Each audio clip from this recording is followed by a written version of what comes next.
It's a Boston Bruins playoff game day. Patrice Bergeron is back, and Linus Ullmark had to explain to his mom why he dropped his gloves.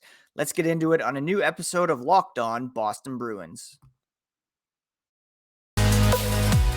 You're Locked On Bruins, your daily podcast on the Boston Bruins. Part of the Locked On Podcast Network, your team every day.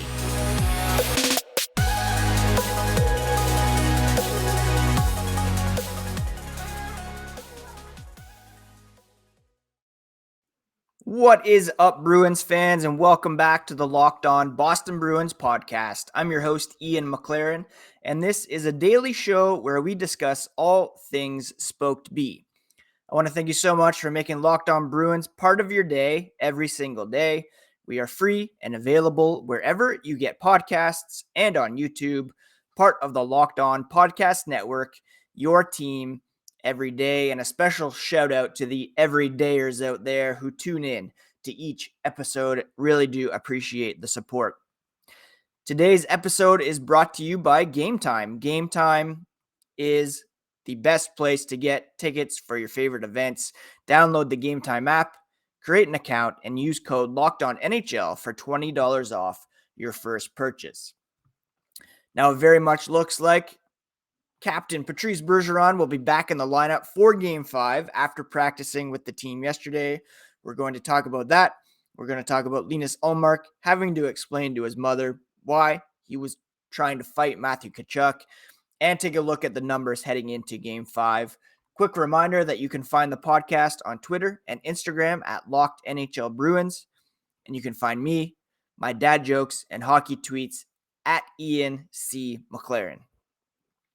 It was a huge day on Tuesday as Patrice Bergeron made his anticipated return to practice, skating in full with his teammates in preparation for a possible elimination game tonight against the Florida Panthers. He hasn't played since leaving the regular season finale in Montreal on April 13th, and he is indeed aiming to be back in the lineup tonight. Some weird lines that Jim Montgomery sent out in practice yesterday. We'll talk about that in a moment, but Patrice Bergeron said he's feeling good. It was a good day. They'll see today, this morning, how he feels, but he's not anticipating any setbacks, and so far, so good. Patrice Bergeron said it was so hard to be out of the lineup 4 games, 1-4. You want to be out there with the boys, battling, competing. You go through a full season, work hard to get to this point. So obviously you want to be out there. It was frustrating, but the boys have done a great job in his absence. He said it was definitely different to be watching on NESN like the rest of us, as opposed to being out on the ice. He was texting assistant coach Chris Kelly his thoughts on the games as he watched from home. He was cheering, screaming at the TV a few times. Patrice Bergeron is just like us. Now, he was, of course, like we all were, impressed with how his teammates performed despite being without himself, David Krejci. He said, quote, "It speaks to the depth of our team, guys really stepping up and playing for each other and sticking to our details, our structure, and our process. Kudos to them for doing that job.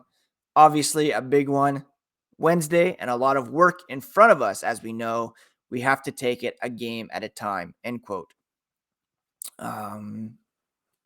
He also said that he has no regrets playing that final game in Montreal. And obviously there's been reports about him wanting to play in front of his family for whatever reason. He said it was a coincidence to have Montreal as the last game. If it were to be any other game, he would have also been in the lineup, as everybody else was for that game. It's unfortunate that he got banged up, but it could have happened the week before, could have happened in game 1. It's just one of those things. The depth is there for the Bruins to overcome any injuries, any injuries that comes up. And full credit to Brad Marchand, Patrice Bergeron said, for stepping up in his absence. You've seen him evolve over the years, become the player he is, but also the person he is, exemplified by 0 penalty minutes so far in the playoffs. He's leading by example, speaking up when it's the right time. He's grown into the role, and Bergeron is not surprised at all. Marchand, in my mind, really showing those captain-like traits that could very well put the C on his chest when Patrice Bergeron eventually does hang up the skates, but we don't want to go there at this time. Now, the lines, like I said, looked a bit wonky. You had Bergeron back on the top line, but Tyler Bertuzzi, David Pastrnak on his wings. Jim Montgomery, for practice at least, deciding to split up 37 and 63, with Brad Marchand skating on a line with Charlie Coyle and Nick Foligno. Coyle and Marchand did look pretty well together in Bergeron's absence. Not quite sure about Nick Foligno being a top 6 guy. You could argue that the third line of Taylor Hall, Pavel Zacha, and Jake DeBrusk is the second line here in this. So do you want Marchand in the bottom 9? Do you want Foligno in the top 6? I don't know. It seemed like a bit of too much movement from Jim Montgomery, but he was trying to get some different looks out there. And based on these lines, Jacob Lauko, Thomas Nosek, Garnet Hathaway on the fourth line, we could see Trent Frederic scratched for Game 5. He has yet to record a point in this series. Lauko brought a lot of energy, so I'm not entirely opposed to that idea. For me, I don't know about all this mixing and matching. I would like to see Bergeron and Marchand stick together. Bertuzzi and Pastrnak have looked great together. So I would probably just go back to Bergeron, Marchand, DeBrusk, Zacha, Bertuzzi, Pastrnak, and then have Hall, Coyle, and Foligno on that third line. We've seen Foligno and Hall have some nice chemistry out there, with Hall setting up that Foligno goal in Game 3. Anyways, we'll see if Jim Montgomery sticks with these lines as we take a look at the morning skate and also in warm-ups. No changes projected on the blue line, with Grzelcyk, McAvoy, Lindholm, Carlo, Forbort, Orlov in the top 6. Before we discuss Linus Ullmark and take a look at some of the numbers heading into Game 5, a quick word about today's sponsor, which is the Gametime app. Now, Gametime is the best place for buying tickets to your favorite events. It's a fast and easy way to get the best seats for all the sports, music, comedy, and theater near you. They have killer deals on last-minute tickets and their best price guarantee, so you can stop stressing over the tickets and start getting hyped for the fun that you will have. Get images of your seat before you buy so you know exactly what to expect when you arrive, and you can get tickets in a matter of seconds. 2 taps, you're all set. They're sent directly to your phone. You never have to dig through your email. Snag the tickets without the stress with Gametime. Download the app, create an account, and use code LOCKEDONNHL for $20 off your first purchase. Terms apply. Create an account, redeem code LOCKEDONNHL for $20 off. Download Gametime today. Last minute tickets, lowest price, guaranteed. Thank you so much again for making Locked On Boston Bruins part of your day every single day. Everydayers can expect a full recap of Game 5 on tomorrow's show, hopefully celebrating a first-round win and beginning to look ahead perhaps at the second round, although Game 5 between Toronto and Tampa Bay will not be played until tomorrow night. Looking back at Game 3, one of the highlights, of course, was Linus Ullmark dropping his blocker, trapper, stick, taking off his mask, wanted to have a go at Florida forward Matthew Tkachuk. He said he got a few texts from family and friends on Sunday seeing what was going on. And he said his mom was the first one to respond and asked what happened. She hasn't seen him like that. And he said, I spoke the truth to her. You can't lie to mom. I would love to know what that truth was about Matthew Tkachuk.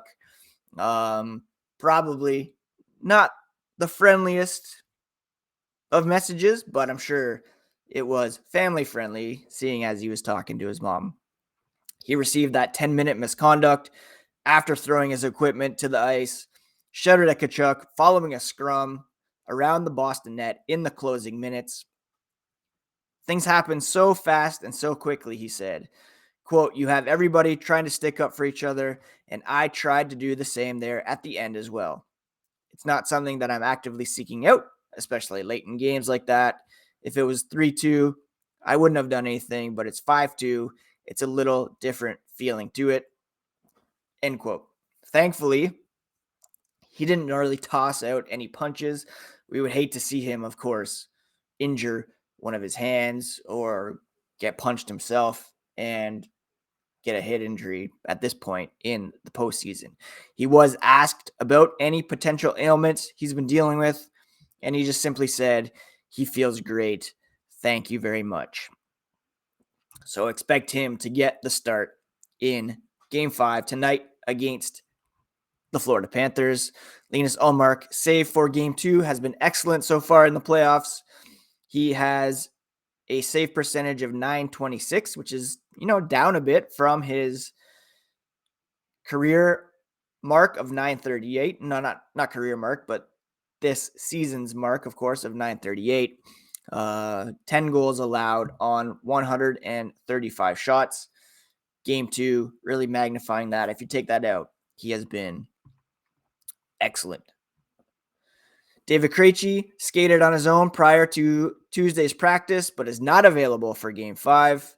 He's progressing well, however, and could potentially be ready for a possible Game 6. Hopefully, that's not necessary, and they can get him ready for Game 1. Jim Montgomery had a great quote about Tyler Bertuzzi as well. The simplicity of his game. He doesn't tape sticks. He hardly ties. Doesn't tie his dress shoes. The simpler, the better. The less effort, the better. We love Tyler Bertuzzi here on the Locked On Boston Bruins podcast, and I love how he's becoming a fan favorite as well. And finally, Jim Montgomery talked about the experience of clinching so many records and milestones during the regular season when they're in a closeout scenario on Wednesday night. He said the benefit of what we've done all year is we've been in moments to clinch. This record, that record, hopefully it prepares us well. He said, quote, we think it is because we talk about staying in the moment and really just digging into our process, and that creates the habits and details we think gives us good results. Going back to the lines, Montgomery added, it's just for him to look at different combinations. He knows what Marshy and Bergie look like. He doesn't know if the lines I talked about earlier will be the lines on Wednesday. He joked that the challenge would be if Bergie's lining up in the dot, Marshy gets out there, and then they take a too many men penalty. He was just looking at different lines. He know what Trent Frederick has done, but he likes what other guys have done, namely Jacob Lauko. Hasn't seen Foligno on the right side, potentially with matchups. Just wanted to see what they could look like. So don't necessarily expect these lines in Game 5, but with the game being on home ice, having last change, then it's a situation where they could throw a guy out and get those ideal defensive matchups out there, depending on who Florida has out there in a pinch. We're going to take a look at some of the key numbers so far in the playoffs for the Bruins and the Panthers. But I want to thank you so much once again for making Locked On Bruins part of your day, every single day. Every day there's know what to expect. All the latest on the black and gold. And tomorrow, of course, there will be a full Game 5 recap, hopefully celebrating a series win over the Florida Panthers. Now, when we look at the matchup for tonight's game, there's some key numbers that stick out to me. The Boston Bruins have killed 90.9% of Florida's power plays, giving them a second-ranked penalty kill in the postseason so far. Again, remaining one of the top penalty killing units in the NHL. The power play has looked pretty good as well. They have a 28.6% success rate. They rank 6th among all playoff teams. Faceoffs have been important as well. Boston has a 50.6% success rate, ranking 6th among the 16 playoff teams. And in terms of scoring and defense, we know the Bruins were a very high-scoring team. They also were one of the best teams in the NHL in terms of goal suppression, and that continues here in the postseason.